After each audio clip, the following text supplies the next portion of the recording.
Hi, everyone. This is Lou Pierro, and we are sharing our webcam here so you can see me, and you'll see others here, Nora Baratto and Frank Hemming, but you won't be able to get in because your lines are muted. But you can email questions. We have monitors ready to answer your questions as we go through the presentation. You see the link there. Just email us at info@pierrolaw.com throughout the presentation, and we will try to get to your questions at the end of the formal seminar.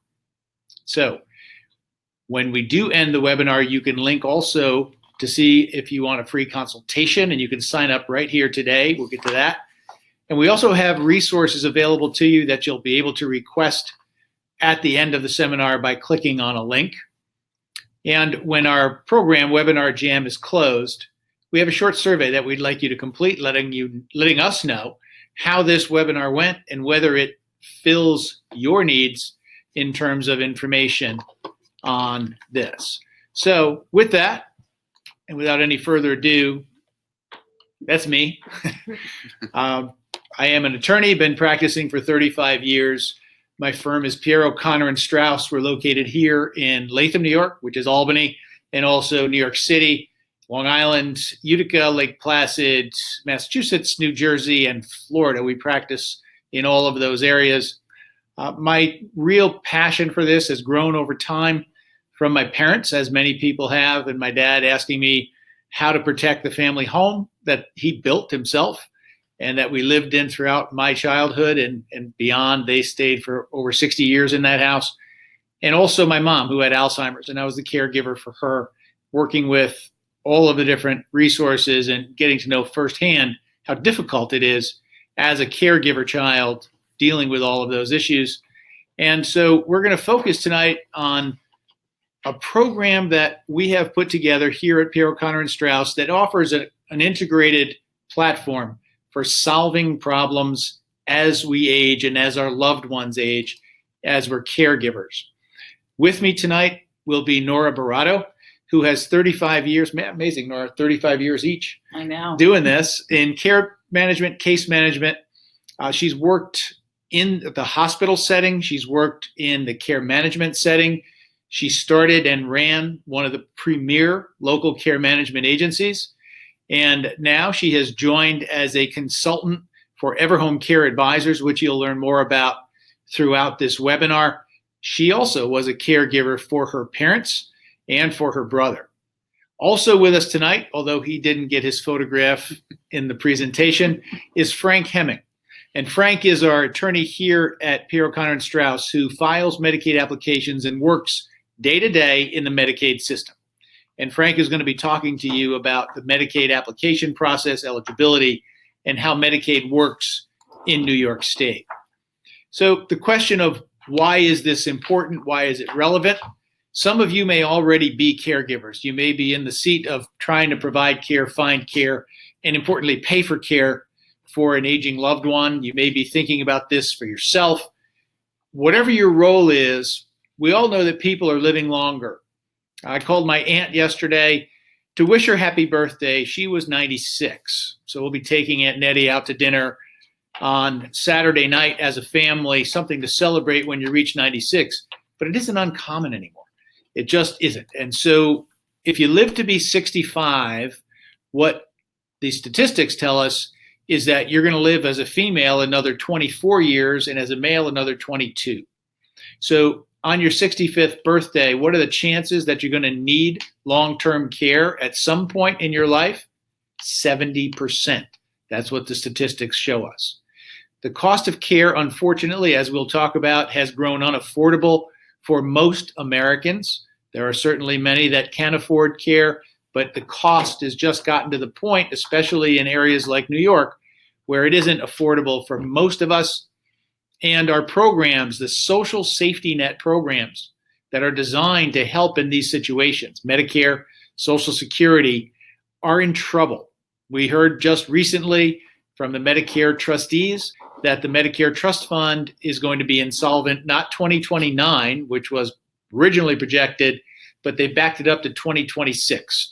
And in 2026, we're going to have a situation where all of the Medicaid expenditures are going to have to come out of current revenues of the government. That's not a good thing. And Medicare, as we're going to learn, does not pay for long-term care in any event, nor will it. So we have to deal with the realities that Medicaid is the only payment source for long-term care services. And so tonight we're going to focus on how to get care, find care, put a care plan together, and make sure that you have the finances necessary to pay for that care. So when we meet with clients like yourselves, the goals of estate planning, I try to identify up front. So what do you want to accomplish? What's important to you? And how can we help you achieve those goals? So many common themes arise as we talk to individuals and families. For health and long-term care, you want to make sure that you have access to good care providers, that you have a plan in place, that if you do need care, and folks, we're all a banana peel away from needing some help, and it could happen at any time. You don't have to be 85, you don't have to be 100. This could happen when you're 20, 30, 50. It is age disregarded because there is no reason that this couldn't happen, and we see it all the time. We work with a disabled population, and the statistics show that about a third of people who are in chronic care are under age 65. So we need to be prepared at all times, address plans for finances and property, designate others to speak on your behalf through documents like healthcare proxies and powers of attorney, and be prepared to avoid the crisis. So you want to make sure that you're not falling into the traps that the unwary fall into, the things that you don't plan for that will make life very, very difficult if that chronic illness does arise. So with that, I'd like to introduce you to Nora Baratto, who is a healthcare professional, again, with 35 years of experience. And Nora, we're going to bring you on camera. There you are. Thank you. So the AARP study, 98% of people age 65 and over resoundingly want to stay in their own home and not go to a nursing home or assisted living. And in my experience in healthcare, what I have seen over and over the past 30 years is many people don't prepare. They prepare for their death, they prepare for retirement, but they do not prepare for a crisis in healthcare. And that's really the key to making sure that you stay in your own home and that you help your parents stay in their own home as well. So how can you get there? You really need to plan. And Nora, we do a lot of seminars, and every time I have a live group in the room, I ask the question, where would you want to be as you age? Where would you want to live? And to a person, people want to stay at home. Right. Now, that home may turn out someday to be a continuing care retirement community or an adult living community. If you just get tired of mowing the lawn and you want to downsize into something where you have very low maintenance, those are all options that you should be considering today. Because as we do this planning, you have to factor in the cost of entering a community like that, the cost of the monthly fees and upkeep. So if you do want to leave home, you want to go to someplace nice. And I've been to many. We speak at a lot of them. We visited them, and they are in many cases like a country club. So it's a great lifestyle while you're still independent to take that on. But those are decisions that we need to talk about early on, because it's something that you need to have the financing in place to afford those kinds of facilities. But for most of us, and my mom was included, and I'm sure your parents too, my mother, her preaching was, I'm only leaving this house one way, and that's feet first. And so it was our mission to make that happen. And I think for my mother, there was an assumption that, my kids will take care of me. But there was no real discussion until we had to, really sit down and say, okay, what is it that you want? Because she was a nurse. And, nurses, as we always teased her and said, nothing like taking care of a nurse or a doctor. But it's really important that you start the discussion as well. So here we are. We're going to introduce you to a case study. And we're going to introduce it up front, and we're going to talk about the realities of the healthcare system, the long-term care system, Medicaid. Then we're going to come back and show you a solution. So remember these facts as we go. We have Evelyn Smith, age 86. Evelyn's a widow. She had a fall, as many seniors do. It's one of the leading causes of hospitalization. And after the fall, she was hospitalized, and then she went to rehab. And Nora, this is a pretty common situation. We get clients in the door all the time whose parents have gone. It's usually the kids who are coming in at that point saying, okay, mom fell, she's in rehab. What do we do? Yes, and the rehab is very, very short term, as the hospitalization is as well. And sometimes if a person gets hospitalized after a fall, it's less than 48 hours and they're off to a rehab. So it's very time compressed and really requires the system, and insurance purposes too, really require very quick turnaround and very good care planning. And most families are really caught off guard by how intense this process is. And a lot of people say, well, the government's going to take care of me, or the hospital's going to take care of me, or somebody better take care of me. What's the reality of that? The reality is there is no insurance that's going to cover for custodial needs. And custodial needs are needs that are everyday activities of daily living. An acute need is if somebody falls and they fracture their hip, or they go to a rehab for a short period of time to recuperate. When I say recuperate, as soon as that fracture is healed and they're able to ambulate, they're ready to go home.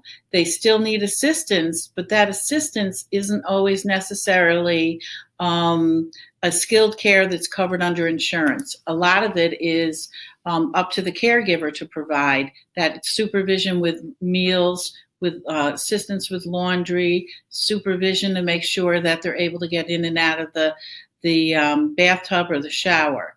So that's a real common misperception that families and the older adult has, is Medicare is going to cover everything. Not true. Nora, you worked as the head of discharge planning at a local hospital, Yep. which shall remain nameless. And you also worked in the community side of it with a program of care management. When people get to the point where they're at the end of their acute care stay, how long do they have to create a plan for that discharge?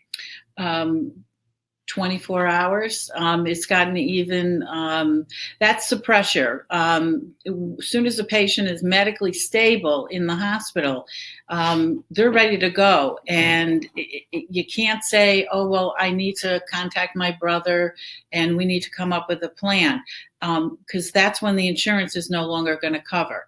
There and has to by be insurance, Medicare or private insurance. Private insurance has to be an acute medical need as to why that person is still in that hospital.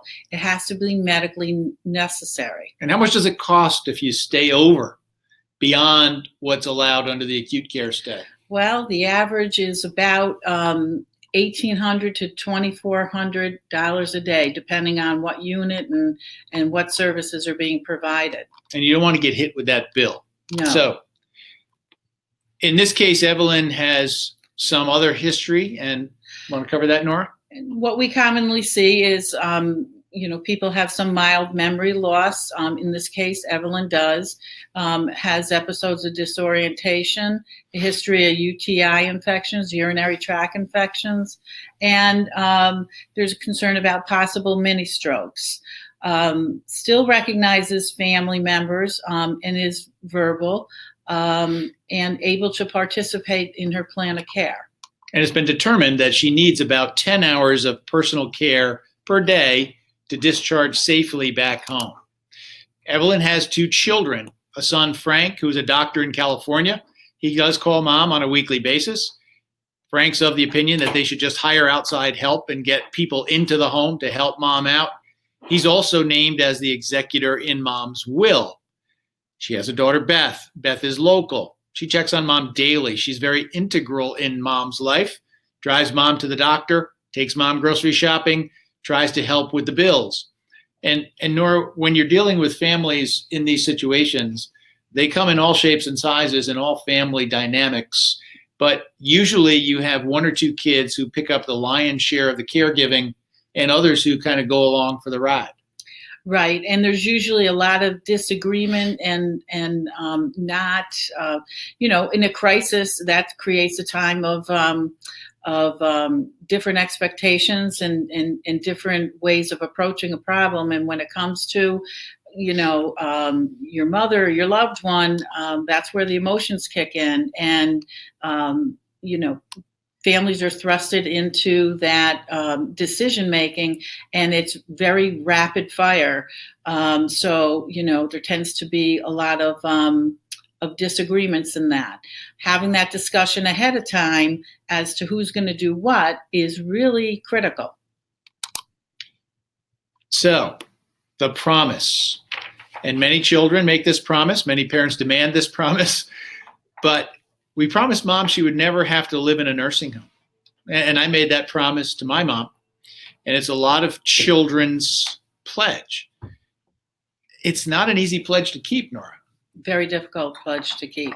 If you're not informed and you are unsure of where to turn and how to utilize the resources in the community, and depending on the community in which you live, it can be very difficult. And I've seen many families that really, this is where the disagreement is. Where can mom be? I can't raise my own family, go to my own job, and then try and take care of mom. I need help. And a lot of families today are spread all over the place.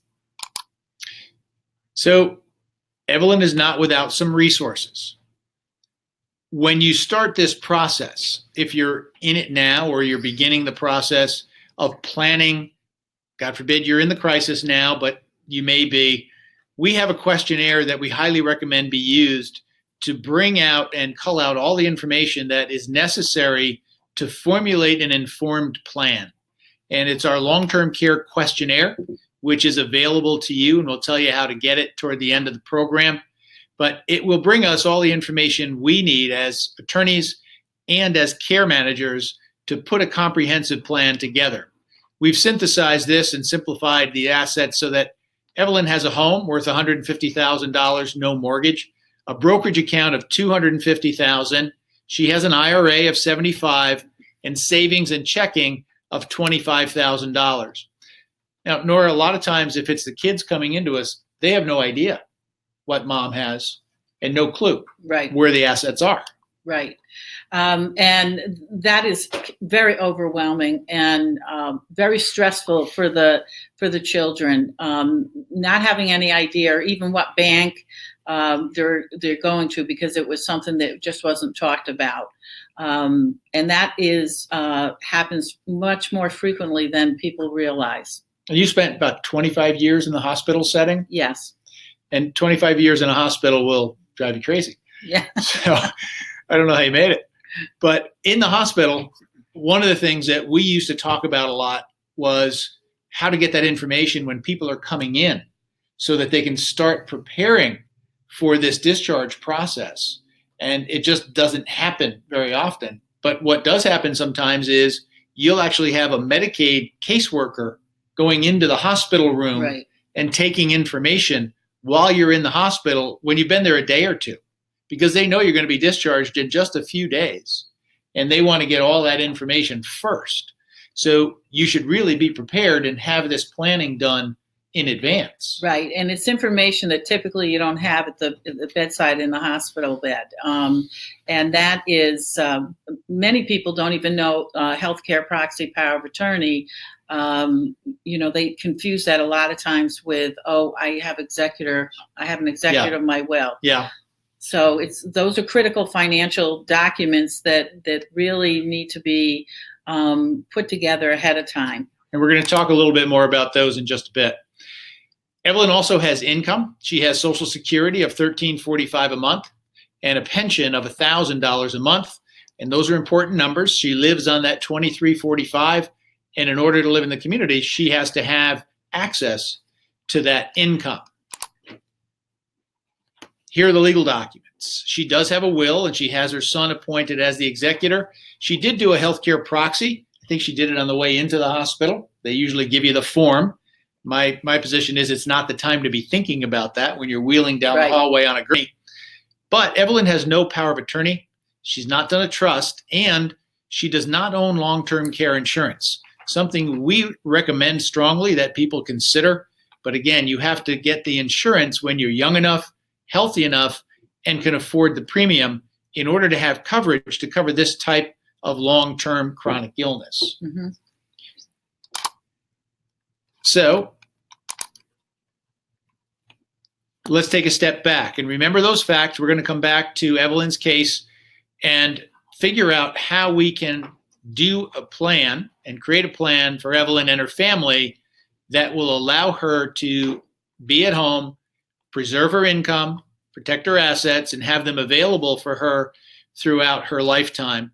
But Nora, taking a step back, when families begin this process, one of the key questions is, who would care for you? Who's going to be there when the time comes? And what's your experience in terms of that family dynamic? Well, most of the times people don't understand within the family the expectation or the parents' wishes, or there's an expectation that the kids are going to take care of me. So having that discussion early on about what they do want, and what being open and honest about what adult children are able to do is really critical, because private home care, there's a lot of gaps. There's a home care shortage, and things don't happen as easily as one would think. If you call to access services, you're not going to get them right away. There's usually a gap of 24 to 48 to 72 hours if there's a crisis that warrants somebody getting in there as quickly as possible. Accessing these services takes time, and there's a plethora of services that your loved one might be eligible for, but it's a very daunting process if you're not familiar with how to navigate the service delivery system. A lot of time, energy, and effort is spent, and it's a great source of frustration for caregivers that are trying to do the right thing. And our practice covers probably 35 of the 62 counties in New York State, and many of them are extremely rural. Right. So when you go down to Greene County, for example, not to pick on Greene County, I'm from Columbia County, so it was across the river. And we had a client come in just last week I met with, and he had called 3 agencies in Greene County. Mom had to come home from the hospital, and he needed to staff the case. And none of the 3 agencies had an aide that he could bring into Mom's home. He struck out, 3 strikes. And so he had to go off agency and try to find individuals, word of mouth. And this becomes what I used to call jungle warfare.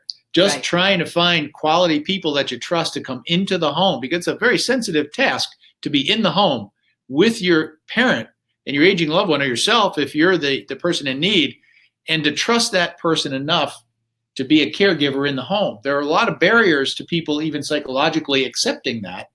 Right. But what's your experience in finding the right caregiver? It's been increasingly difficult to find a caregiver, and there's a lot of things that you really need to address, of determining how long you need to have somebody there. A lot of agencies want to staff 8-hour cases, 12 hours, 16 hour. But if you need somebody just to come in a couple hours, that could be harder. It could be easier if you're on a bus line, but there's so many different factors that you need to be aware of and involved to figure out what's best for you. So as I say, we don't hesitate to go to an attorney for legal advice. I think where we're getting to now is it's really important to access care management to help you navigate that system. The system is, let's face it, folks, it's broken. And if you've been in the system trying to find help and care, you know that there are barriers and challenges that become very difficult. So we're going to talk more in depth about care management and how that works. And for that, Nora? Well, what does a care manager do? They're also known as life care coordinators. There's many different variations you'll hear of a case manager, a care manager. For the purposes of our discussion, we like to refer to the life care coordinator. And what they do is a very thorough assessment. It's a biopsychosocial assessment, looking at, their physical needs, their emotional needs, their social needs, their access, in terms of finances, what types of entitlements that they might be eligible for. Do they have a power of attorney, a healthcare proxy, a most form? Most form is a written advance directive that is signed by the physician. Do they know what physicians they have? Very honestly, a lot of people have been going to a physician, and initially it's a primary care, but they used to see their cardiologist, so they don't go to primary care, they're going to a cardiologist. It's really important that you know all the physicians involved in the care, and medications is a real big area. Their home safety, how do they navigate in their home? What are some opportunities that we can make it so that it's much more functional? So we really look at every aspect of their care, their informal support system. Mm-hmm. That mailman that might notice, the mail piling up and is, concerned now about what's going on. I can't tell you how many times we have had people that came into the hospital that, had a sheriff's office go out and check on them because they got a call from the mailman that was concerned that no one's picking up the paper. So that ongoing support system, I say formal and informal. Formal meaning what agencies are involved in the plan of care, what agencies have they been going to. Sometimes, loved one frequents McDonald's every day at a certain time. So we really take into fact every aspect of their care to make sure that we're including all the supports, and we know everything is we possibly can, as much as we possibly can, so that we can make sure that we coordinate a plan that is comprehensive. Interestingly, banks and financial institutions have now become involved in this as well, believe it or not. FINRA has just issued rules where when you open a bank account, you have to designate someone as a representative to be called in the event that they identify irregular activity. So it is pervasive, but I want to emphasize one thing here, Nora. There are caregivers and care managers, and as you said, there's a whole host of names used for this throughout the system. You get one in the hospital, you get a social worker, you get one in the nursing home, you get one from your home health agency, you'll get one from your insurance company, your health insurance company. But each of those social workers has a different master. They work for the hospital or the nursing home or the home health agency or the insurance company. They're not independent, and they're not looking out for your long-term best interests. If they're in the hospital, they're looking at moving you to the next station. If they're in if in a rehab facility, they're looking at moving you to the next station. But they're not really able, although they may be concerned about it, not able to look and see what's going to happen when you do get home. But an independent care manager has a different perspective and has the ability to go right into the home and put this care plan together. Absolutely. And I think that that's a really important point to make is client-centered. If it's service you're paying for and a service that you're accessing, you're the one that is in charge. And as I have always said to older adults when I went into their homes, is you're the one that's going to call the shots. Your caregivers, we're going to have discussion. There may not always be agreement, but if the goal is you want to stay in your own home, we're going to do everything possible to do that. And we're going to access the players and the primary care physician. It's not the physician that makes a decision about whether somebody is going to go into a nursing facility. I've said that time and time again. It's the person, the client, that has to drive that decision.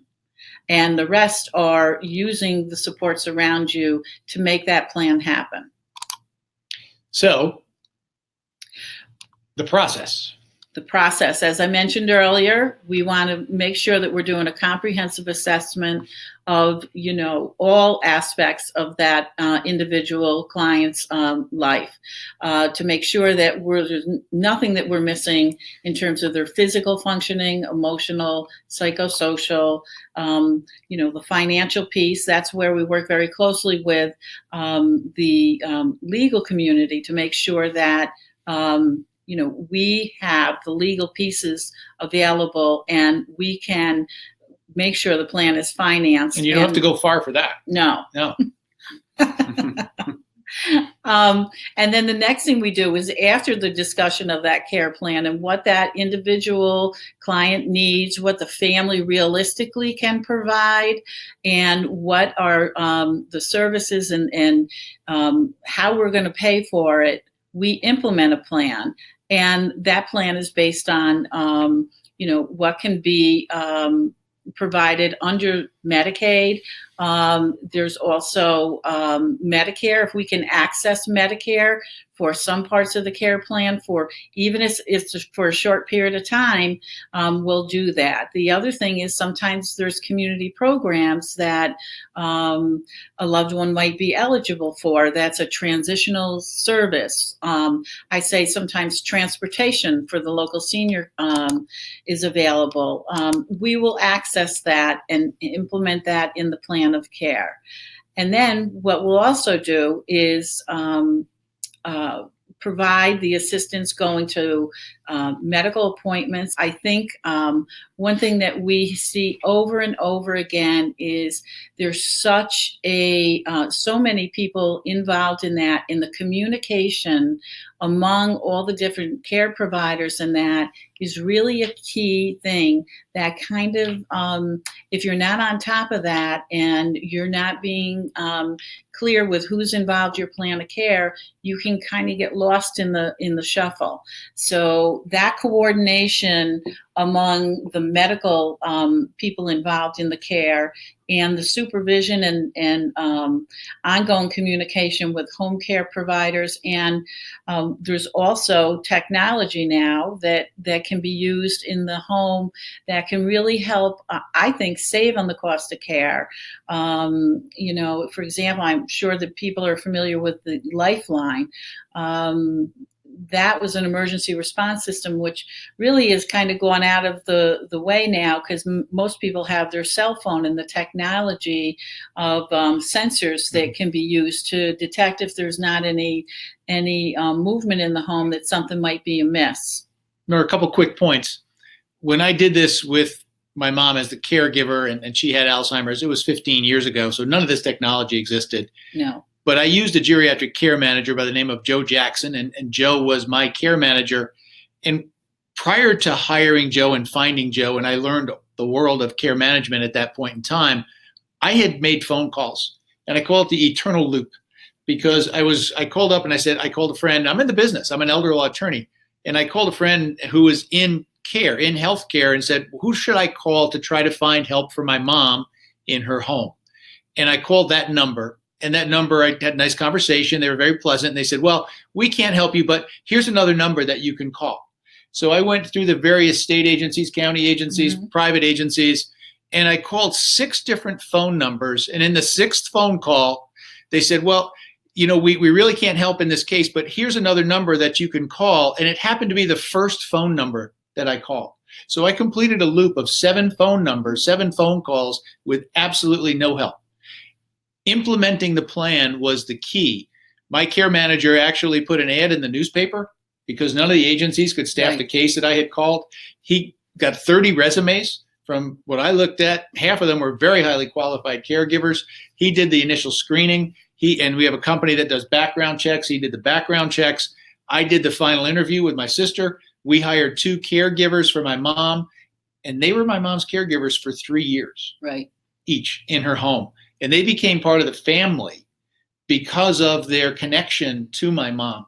And we paid them privately, and it's a whole nother game that you have to know how to pay privately and do it legally. Right. We have a payroll service that you can access and utilize for that, for private pay. But the implementation of the plan by a private independent care manager, to me, is worth its weight in gold. And I think that the thing with care managers is because they have that skill and expertise, they can cut to the chase of all those phone calls and zero in to say, okay, I know this agency and they have quality staff, and you're able to get a answer a lot quicker than somebody just cold calling and saying, okay, because they ask you umpteen questions, and a lot of that is, very stressful for the caregiver trying to get somebody into the home as soon as possible. So once the plan is in place and you've got caregivers and you've got technology installed, what's next? Well, it's the ongoing piece of staying in touch, in communication with all the care providers and monitoring and utilizing the technology to make sure that things are going okay now, the home. Your company is Everhome Care Advisors. Yes. So these services are available through Everhome? Yes. You can provide 24/7 technology. And if there's an alert that for example, the caregiver in the home is noticing that, the loved one is getting more and more disoriented, and that she's going to put that alert in, and that will notify the care manager, and the care manager will then follow up and see what's going on. If it's something that, suddenly that she's not been drinking and there's a loss of appetite, that's a concern that we want to make sure that the doctor's aware of, because someone has a UTI, that disorientation can be the result of an early UTI.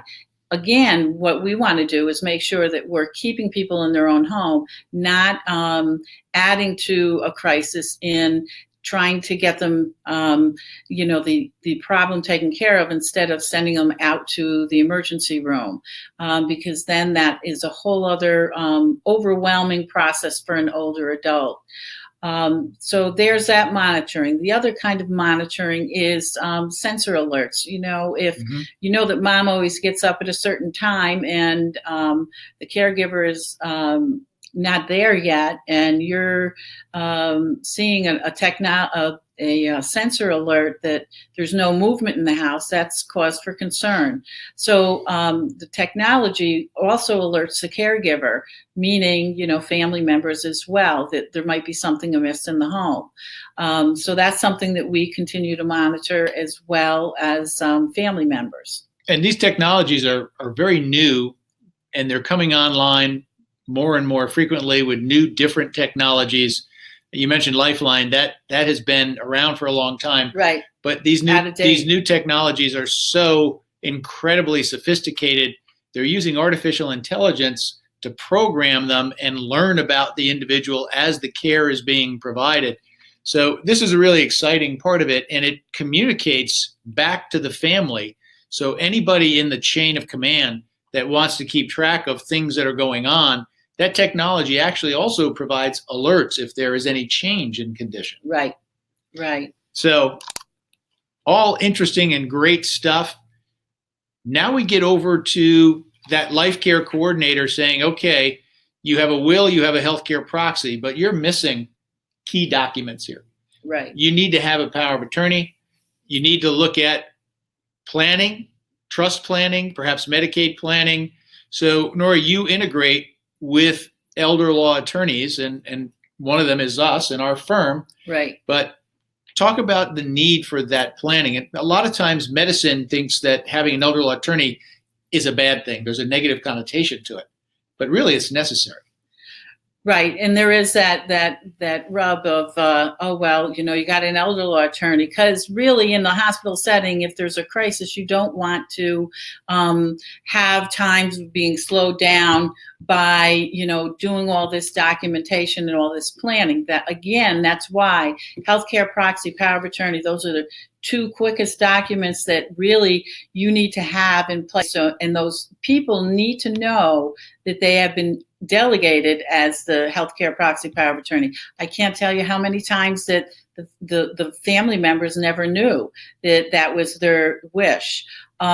Getting those documents in place and having that discussion really is important, because that helps to drive how that plan of care is going to be going forward. And those discussion on payment for care services and who's going to do what is really important, because we need to make sure that they're available to do the steps that are required in implementing a plan of care. And folks, the time to do that planning is not when you're in the hospital or in the rehab facility. The time to do it is when you're healthy and independent and looking at foresightedly at the potential need for care, when you can think these things through. When we sign powers of attorney and healthcare proxies and trusts and other documents with our clients, we give them written cards to hand out to the caregiver so that they know that they're named. They may give the documents themselves. We provide enough copies to give to all of the agents named in the documents. That's the best way to do it. But if you don't even want to give the documents, you give them the cards so that each individual knows that they're first on the list, second on the list, third on the list as power of attorney healthcare proxy. So once it comes to us, Nora, then we're looking at how do we pay for this? How do we pay for care? And we ask three key questions. Where do you want to live? Well, we know 98% of people, according to AARP, want to live in their own home. So if you do want to live at home, then who would be your caregiver? Who's going to take care of you? And that's both managing care and actually providing hands-on care. And then finally, how do you pay for it? Because this does get to be expensive. And when you look at it, it's self-pay. So I'm going to write checks for the care that I need, or I will have purchased in advance of the need long-term care insurance or a product that covers long-term care, which, by the way, about 8% of eligible purchasers have.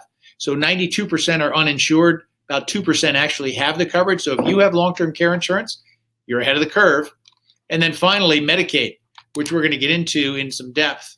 But Nora, the cost of care is exorbitant in certain areas, and upstate New York is high. Downstate New York, Long Island, New York City is even higher. And these are just some representative prices, which people don't really realize. And in our case here, Evelyn has 10 hours a day of care. If she uses the agency at $25 an hour, it's $250 a day times 365. That's $91,250 a year for 10 hours a day of home health care. Right. And that's where families are really caught off guard. And it really is something that is probably, very honestly, all are, very little, probably maybe an hour would be covered under skilled home care services if they had a medical necessity need.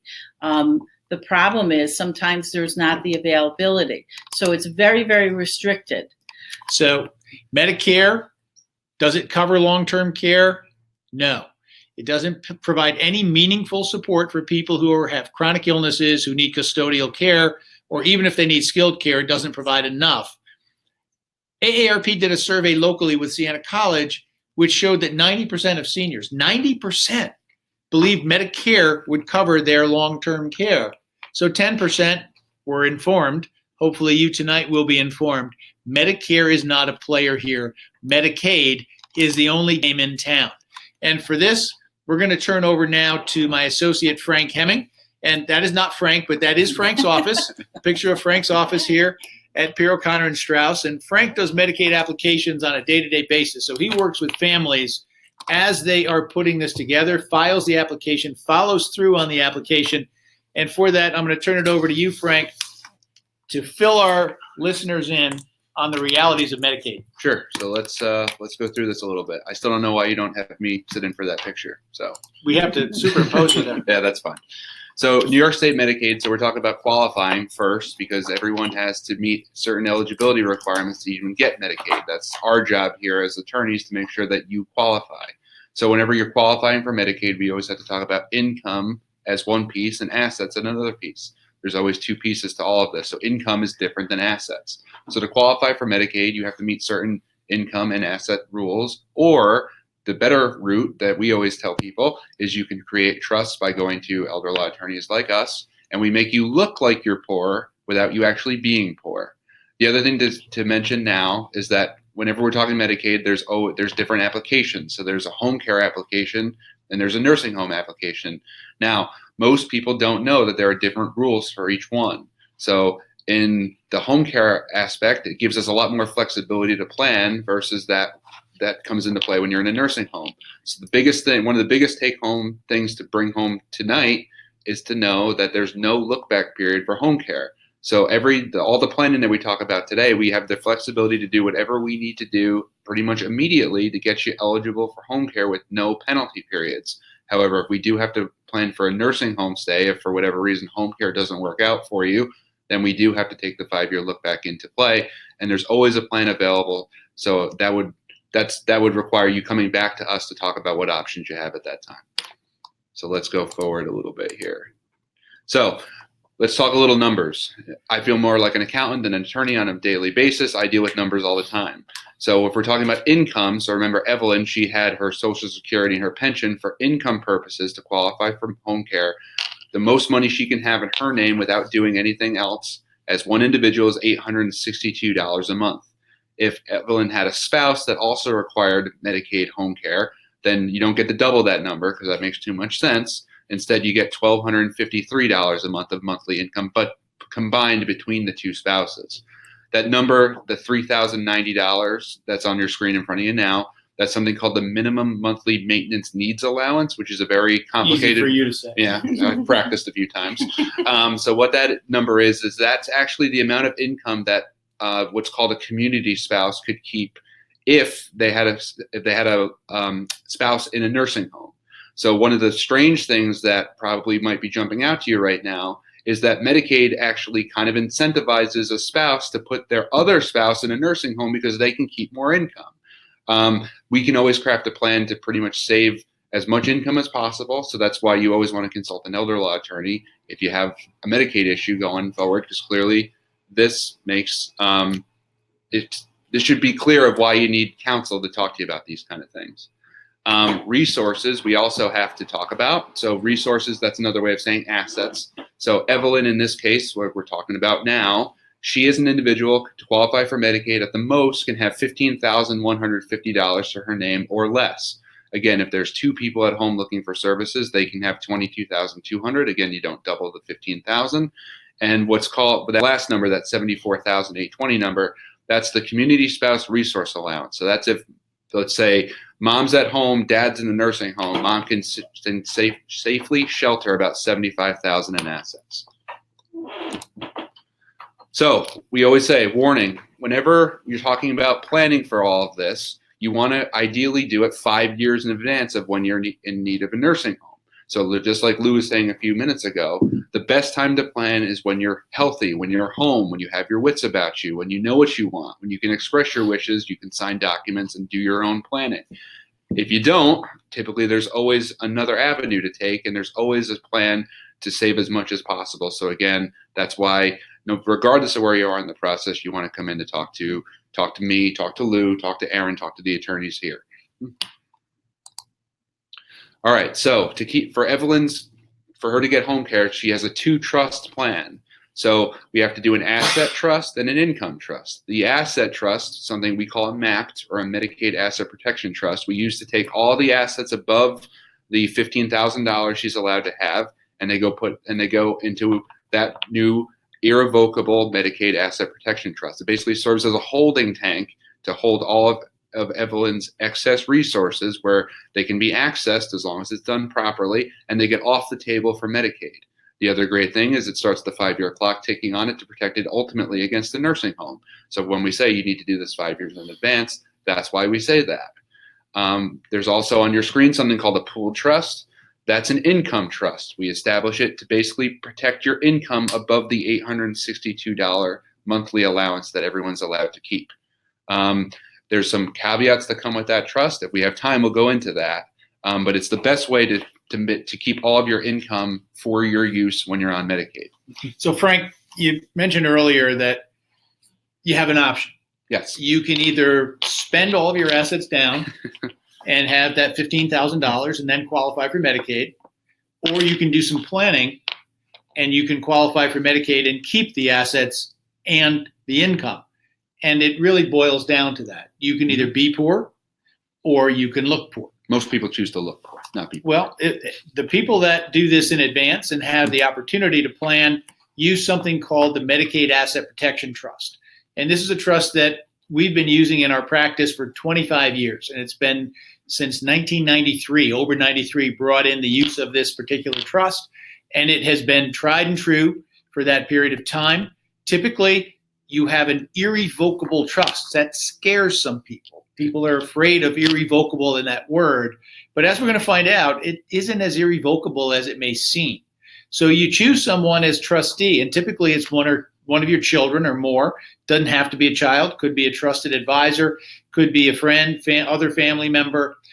Should not be a spouse or yourself. So we typically don't put the spouse or the individual Medicaid applicant on as the grantor, as a trustee. You would be the grantor of the trust, putting assets in, and then the assets are managed for the benefit of beneficiaries, including yourself, because you can keep the income from the trust, but the principal for Medicaid purposes has to be locked in. So you get the income for life, any home or other real estate in the trust, you have the absolute use of. The remainderman, which is your children, would have the right to get those assets upon your passing. It avoids probate, just like any other trust that's properly designed, so we don't have to go through the court system of probate, so you get a double bang for your buck. Mm-hmm. And the remaindermen also have the ability to take principal out during lifetime. And Frank, why would they do that? So, for instance, as we were talking about, there's an asset limit for Medicaid. So mom, or Evelyn in this case, can only have $15,000 in her name. Now, Nora talked about how expensive care costs can be. So if we get to a scenario where she has to privately pay for a little bit of extra care that Medicaid's not picking up, or she needs to get, buy some clothes from time to time, or buy some food from time to time, pay her property taxes, she's probably going to slowly deplete the assets in her bank account because, again, she only gets to keep $862 herself. So if that depletes and that gets down low enough where if she needs a new car, if she needs a new roof, she doesn't have the money for that in her own name anymore. So we have to make sure that there's a way to get the bulk of the assets, which would be in the trust, protected out of the way, back for Evelyn's use to pay for things like taxes, a roof, a car, things like that. So you do have access to the principal of the trust, not directly, but through the kids. And we set up a system where you have full access to all of the resources in the trust, keeping the income and having access to the children, the principal. And some people say, well, if I name my child as trustee and then they're the beneficiary, that's giving up some control. And I don't like losing control. So how do I keep some control over all of this? So here we see what goes in: my home, bank account, stocks, bonds, annuities, life insurance, business interests, real estate. I keep the income. Principal doesn't come back to me, but I get to choose the initial trustee, and I can change that trustee at any time. So as we tell our clients, Frank, you could fire them. It's my favorite part of the consult because the kids just get to look at mom and dad, and we get to tell them, mom or dad, stay in charge. If you start doing stuff they don't like, they can fire you on the spot and appoint someone who will do what they want. And what's better leverage than being able to remove them as trustee of your trust? You can actually change your beneficiary at any time. So not only can you change who manages your trust, you can also choose who ultimately gets the assets from the trust when you pass away. So if you have that son that meets the wrong people, falls in with the wrong crowd, starts doing things you don't like, as long as you can sign a new will, you can cut him out if he's done something that you don't agree with. So we have considerable leverage over the trustee because they can be fired. We have considerable leverage over the beneficiaries because they can be removed. It's called a power of appointment, and that can be exercised at any time. And here's the kicker. It's an irrevocable trust, but under New York state law, if you get the consent of all of the beneficiaries, you can actually break an irrevocable trust. I always tell people it's just because we're attorneys. No. Clever. And on the left here, we have cash bank accounts. We're going to keep a certain amount of money outside. In Evelyn's case, if we're going right for Medicaid, that's $15,000. But there's another column here, Frank, that's pretty important. Yeah, that's your retirement account. So many people, as people age, and younger people who are now aging into where they need care, have retirement accounts. They have 401ks, IRAs, 403bs if they work for the state. And one of the best things that we get to tell clients is that your retirement accounts, your IRA, your 401k, your 403b, that's either exempt automatically or we can make it exempt. So we don't have to ever spend down your retirement account. It never has to go into the trust because it's safe already. The most we would ever have to do is potentially set up an income stream from it just to protect it. It's a major exception to the asset rules. IRAs, 401ks are fully exempt. So let's go back to Evelyn. Remember, she had $23.45 a month of income. Frank, how much could she keep of that in her own account? $862. $862. She has assets. She has a home of $150,000, an IRA of $75,000, savings and checking of $25,000, and a brokerage account of $250,000. Now, if she's living in the home, that would be an exempt asset. But if she ever left the home, it loses exemption. The IRA is an exempt asset. So how do we get Medicaid, and when can Evelyn be Medicaid eligible? So if we were going to apply for Evelyn as of today, so we're talking on August 16th, as long as we can move that brokerage account quickly, we can actually have her eligible and be able to apply for Medicaid as of the 1st of September. So now, just over 2 weeks from now. That seems awfully quick, Frank. I'm good. Yeah. So what's the quickest you've ever gotten Medicaid eligibility for a client? Our fastest case is 5 hours. Now, Evelyn is not that case, because the case that we're talking about, the 5-hour case, literally all we had to move was cash. We had to move cash from one account to another account, and we have a bank right behind our office. So our clients left our conference room, went basically around the corner, went to the bank and moved the money. So in Evelyn's case, step one, we may need to get our essential estate planning documents in place. We're going to have a thorough power of attorney. And in New York, the power of attorney form, folks, is about 16 pages. New York changed its document in 2009. It used to be 3 pages. Now it's 16. With, in this case, something we want to have, a statutory gifts rider on the power of attorney. Not all powers of attorney are created equally. If you have one, you want to know what's really in there, have it reviewed by a qualified elder law attorney. We're happy to take a look at it for you free of charge, let you know what it's doing. Disposition of remains appointment is a document we do, which provides for final decisions with regard to funeral, burial, cremation, etc. And then the Medicaid Asset Protection Trust that we talked about just a moment ago. She already has a will. We'd probably end up redoing that to coordinate and tie in with the Medicaid Asset Protection Trust and a healthcare proxy. Step 2, we create and fund the trust. And what do we put in there? We put the house in because we want to protect that long term. We put the brokerage account and $11,000 of her cash in, a total of $411,000. And when is she eligible? After transferring $411,000 into her Medicaid trust? Yeah, just over 2 weeks, the 1st of September. 2 weeks down the road. So the pool trust, which you mentioned, Frank, how does that work? So the pooled trust basically works. It's run by a charity. And what happens is anything above 862, so 1483 in Evelyn's case, goes instead of to the local Department of Social Services, which is where it would go if we didn't use an income trust. It goes down to the pooled trust. It gets deposited in an account for Evelyn. They take a small administrative fee every month. And whatever's left after that small fee, so let's just say it was going to be $50 in this case, just as a ballpark, she'd have $1,433 a month to use that her family could use on bills of hers. So that could pay everything from additional care, additional hours, if somebody needed an extra babysitter or something like that. Food, gasoline, property taxes, pretty much anything you can think of. The only things that they ever object to are they will not pay a life insurance payment and they will not give cash directly to Evelyn. Right. But you could do a caregiver agreement with the child. Of course. And have the child providing services, including bill paying and other chore services. So in this case, her daughter could actually have a caregiver agreement to provide all of those day-to-day services to mom and get paid out of the pool trust. Step 4, She applies for Medicaid because now she doesn't have any assets in her name. They're all in her trust other than her $15,000. So the MAPT, or the Asset Protection Trust, takes care of the assets. The pool trust takes care of the income. We apply for Medicaid. I send a very large stack of papers to the local Department of Social Services, and off we go. And Frank, how often do we miss in terms of Medicaid applications? It's my job not to miss. Not to miss. So there's no waiting period. We could have Evelyn eligible for Medicaid effective September 1, but there's always a but. The fun has just begun. Now, I'm going to go back over to Nora, because the Medicaid program in New York is very complex, and it has a number of different programs. So Nora, tell us about these different programs under Medicaid and how they all work. Well, New York State requires a conflict-free assessment to make sure that people are getting services that are appropriate under these different types of programs. There is Managed Long-Term Care Program, and that's a program that's called, commonly referred to as Nursing Home Without Walls. It means it takes all the traditional services that are in a nursing home, caregiver, aide, a nurse, therapy, and they'll also provide respite. If that person, they have to stay within a certain budget, but it allows those services to be brought into the home to help keep that person in their own home.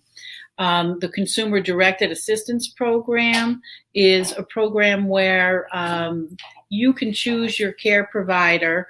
And a lot of times this is very good for clients that might not have family, but they have a trusted neighbor or a longtime friend. And if they're willing and will provide care, that can be approved and they can direct that care. Now, I'm going to jump in here because we're huge advocates of the Consumer Directed Program. Mm-hmm. We use it frequently, and we use it because a lot of times the care can't be provided in certain areas under agency care. But in addition, they've expanded the Consumer Directed Program so that actually children can now be paid Right. caregivers, Right. as can grandchildren. And my grandchildren, no, I don't have grandchildren. My children took care of their grandparents under the Consumer Directed Assistance Program and were able to get paid for the care that they provided. Kids providing care can get paid through Consumer Directed. Neighbors, church members. This is a wonderful program that opens up a lot of doors that people are unaware of. And so we like the Consumer Directed Program for all of those reasons. And immediate needs is something that has come into play because of this next slide. And that is, even though we could get financial eligibility in place in a relatively short period of time, you have these time frames. So when we apply for Medicaid, the county has 45 days to turn it around. The conflict-free assessment that you mentioned has a week to turn their Right. decision around. It then goes to a managed long-term care company for decision-making in terms of how many hours are available. They have time to do their assessment. It then goes back, and the pool trust also requires a separate assessment, a disability determination. So you have 4 different assessments that have to be done. And so it's very often 3 to 4 months before services are actually available and paid for under the Medicaid program. Downstate, it's even longer. So this chart was done by the New York State Bar Association. I was part of a committee that went and lobbied when managed long-term care came into the system, because people just can't discharge from the hospital with a 24-hour notice, go home and wait 4 months for care. Right. It often falls on family to take care and to bridge that gap, which is very stressful and difficult. Sometimes family members have to take a leave of absence from work, or there is they're paying out of pocket themselves, trying to hold things together until that assessment is completed and done. So the Immediate Needs Program was enacted as a result of the lobbying efforts to put in place a system where the county can now make a short-circuited determination of eligibility if there are no resources available to provide the care during this waiting period. And that's supposed to be turned around in a 2-week period. So all of those things, as you can tell, this is complex. If you try to navigate this system on your own, you're out there at sea, and you really do need assistance. So Everhome steps in here, Nora, and describe that a little bit. So as I mentioned earlier, we do an in-home assessment. We look at, comprehensively what the needs are. We will help coordinate the care. We will be the advocate. Now, would you go to the hospital? We go to the hospital or the we go rehab? wherever we need to go to get those services coordinated. We'll meet with the professionals that are involved. If we see that things aren't getting done, we're on the phone and we're pushing to get answers and get things moving. The most important piece is, I think that we're that support for family members. We're the guidance. So, we can help avoid problems and short circuit, the process sometimes, because we have that knowledge and expertise, and that we're that support for that family member and for the client. And we will be responsible for implementing the plan of care, all aspects of that. So Nora has worked not only for my clients, she's also worked for my family, and the results are startling. When you butt against the system, you don't get past the walls that are built. And there are so many silos and walls throughout the healthcare system. Having someone to advocate for you throughout that's a professional that talks the same language, that knows the players in the game, is invaluable. And now Nora, Everhome has introduced new technology to help the family coordinate all of this and bring communication into play with a variety of tools. So this app, I've seen it. I have it on my phone. EverSafe has sensors, as you mentioned, document storage and retrieval for all of the legal and financial documents. So the power of attorney and healthcare proxy is available. It has home security technology, home health technology, financial security technology, and a program that I've become familiar with called e-caring. And Everhome actually supplies the tablet and the account with Verizon to put in place a monitoring system in the home so that care is tracked on a day-to-day basis. So whoever's coming into the home for Evelyn to provide that 10 hours a day of care is on a periodic basis going to be completing a series of pre-programmed screens that are programmed for Evelyn's particular situation. And they're down to whether you have COPD, whether you have a heart condition, you have dementia, diabetes. They're all individualized programmable screens for a particular situation. And once that caregiver hits the icons, puts in the vital signs, all of that becomes an electronic record in the cloud, fully HIPAA compliant, that's available to the life care coordinator. But more importantly, in my mind, back to the family caregivers. So in this case, her son in California can, on a busy day, take out his phone, log into the app, and see exactly what's going on with mom's care. Is she having a good day, a bad day? Has she eaten, taken her meds? All of that is tracked in the system. And I have to say, very honestly, I think we're in healthcare, we've been kind of slow for this technology, but the shortage of home health and the separation of families being scattered all across the United States has made it very difficult. And I have a granddaughter that goes to daycare, and I look at the technology for kids.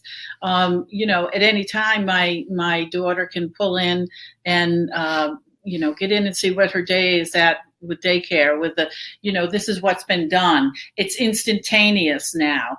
But I think the other thing is this is exactly what is needed for family members in order to all be on the same page around what's going on with mom. It keeps everybody, vested in what the plan of care is. And these devices are really going to be the technology of keeping people in their own home by early identifying, because I can't stress enough. A lot of admissions to hospitals and that, or emergency room visits, are avoidable if we were paying attention to the signs and the symptoms early on. So the icon-based system is versed in 6 languages. It's a tablet that you get provided by Everhome, right? Yep. And it provides real-time alerts. So not only will it allow you to log in and monitor, but you program this software so that if mom's normal heart rate is between 60 and 80, and we work with the physician to make Right. sure this is programmed properly, but if her normal heart rate is between 60 and 80 and it goes to 100, it's going to not only flip an alert to you as the life care coordinator, Right. but the family members are going to get a text message saying mom's heart rate is 100, and that is the trigger for the intervention that you mentioned, which would help shorten the stays in the hospital, but more importantly, prevent that hospital admission. Right. And I think from the medical community, in terms of the feedback, is this is the eyes and the ears for the physician, to keep track of, what's going on. And they have the data. And families can go, and if they go to that appointment, have that information available so that you can really see what's going on, instead of, oh no, I don't know, I forgot to ask the caregiver that question, or my sister took care of it, was there that day. That's how things get, lost. So improved communication Right. among the family members, caregivers, and the healthcare providers, the doctors. And if you did have to go to the hospital, eCaring provides a record stored in the cloud that you can download, print, or email, and send it to the hospital to say, okay, these are the meds taken. This is what the diet's been. This has been the readings for glucose levels, blood pressure, et cetera. Mhm. And that improves the quality of that visit. Telemedicine is also being used in a lot of places now to bring that visit home, so Right. that you don't have to displace the individual. They can stay at home and get the doctor to visit them there through the telemedicine visit with a full record that's available to them through e-caring. So it's kind of the next gen Right. of home health care, and ability to put in place systems, and Medicaid has even picked up telemedicine. So it's available. Telemedicine is available through the New York State Medicaid program Right. in the home, which a lot of people don't know. So improving quality of care, improving results, and preserving the income and assets that, in this case, she would need to stay at home long term is the goal. So that's the conclusion of our formal presentation. You can get our Medicaid guide and our questionnaire by emailing us at info@pierrolaw.com. info@pierrolaw.com. If you have any questions, we're happy to answer your questions as well. We have other online educational programs which you can access at that link that you see there on the screen. And we do offer you a free consultation. So if you'd like to come in and meet with me or Frank or Nora, we are happy to do that. And on the right side of your screen, there's a link that you can click on to get that free consultation scheduled today. So thank you again. If you do have questions, you can email them in now. Beth, do we have any questions? No questions for tonight. But again, if you have them as a follow-up, just email us at info@pierrolaw.com. We'd be happy to answer your questions. And as always, listen on Saturday mornings to Life Happens Radio, our radio show on WGY, which is 8:10 a.m., 103.1 FM. And you can always log on to our website at pierrolaw.com to get more information on upcoming webinars, seminars, and other activities. Nora, thanks so much. Thank you for having me, and happy planning. I think that, if you start today, you're 10 steps ahead of the game. And Frank, as always, great job. Thank you. Thanks All for right. having me. Thanks for joining us.